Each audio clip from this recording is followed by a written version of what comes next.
Diet എടുക്കുന്നവർക്ക് കഴിക്കാൻ പറ്റിയ ഷുഗർ ഫ്രീ ഐറ്റംസിനെ പറ്റിയുള്ള സീരീസ് ചെയ്തുകൊണ്ടിരിക്കുകയാണ്.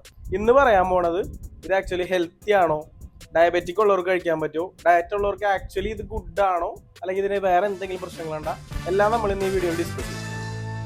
ഷുഗർ ഫ്രീ ഐറ്റംസിൽ ഷുഗർ അല്ലാതെ മധുരത്തിന് വേണ്ടി കുറച്ച് ഐറ്റംസ് ചേർക്കും. അത് മെയിൻലി സ്റ്റീവിയ, മാൽറ്റിറ്റോൾ, സുക്രലോസ്, അങ്ങനെ കുറച്ച് ഐറ്റംസ് ആണ്.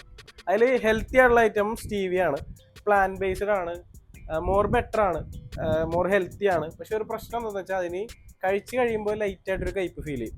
ഐസ്ക്രീംസിലും ബാക്കിയുള്ള ഐറ്റംസിലൊക്കെ കൂടുതൽ യൂസ് ചെയ്യണത് മാൽറ്റിറ്റോൾ, സുക്രലോസ് ഇങ്ങനത്തെ ഐറ്റംസ് ആണ്.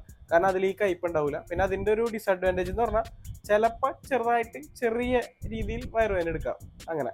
പിന്നെ ഇത് ഡയറ്റ് ചെയ്യണവർക്കും ഡയബറ്റീസ് ഉള്ളവർക്കും നല്ലതാണോ എന്ന് ചോദിച്ചാൽ, ഡയബറ്റീസ് ഉള്ളവർക്ക് മധുരം കഴിക്കണം നല്ലതല്ല.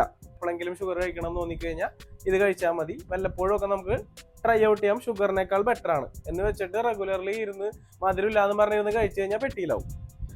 പിന്നെ ഡയറ്റ് ചെയ്യണവർക്ക് നിങ്ങൾ നോക്കേണ്ടത് ഷുഗർ ഉണ്ടോ ഇല്ല എന്നല്ല, കാലറി ഉണ്ടോ എന്ന് നോക്കണം. ഷുഗർ ഇമ്പോർട്ടൻ്റ് ആണ്, പക്ഷെ കാലറി ഇമ്പോർട്ടൻ്റ് ആണ്. അമൂലിൻ്റെ ഷുഗർ ഫ്രീ ചോക്ലേറ്റ് മേടിച്ച് കഴിച്ചു കഴിഞ്ഞാൽ 500 സംതിങ് കാലറീസ് ഉണ്ടായില്ല.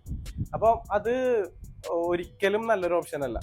അപ്പം അത് നിങ്ങൾ നോക്കുക, കാലറി നോക്കുക, ഓരോന്നിലും എഴുതിയേക്കുന്ന സാധനങ്ങൾ വായിച്ചു നോക്കിയിട്ട് കഴിക്കാം. പിന്നെ ഇതിൻ്റെ കംപ്ലീറ്റ് വീഡിയോ ഞാൻ യൂട്യൂബിൽ ഇട്ടിട്ടുണ്ട്. നിങ്ങൾക്ക് ബയോയിലെ ലിങ്ക് ക്ലിക്ക് ചെയ്ത് കഴിഞ്ഞാൽ യൂട്യൂബിലോട്ട് പോകാം, എന്നിട്ട് നിങ്ങൾക്ക് കണ്ടു നോക്കാം.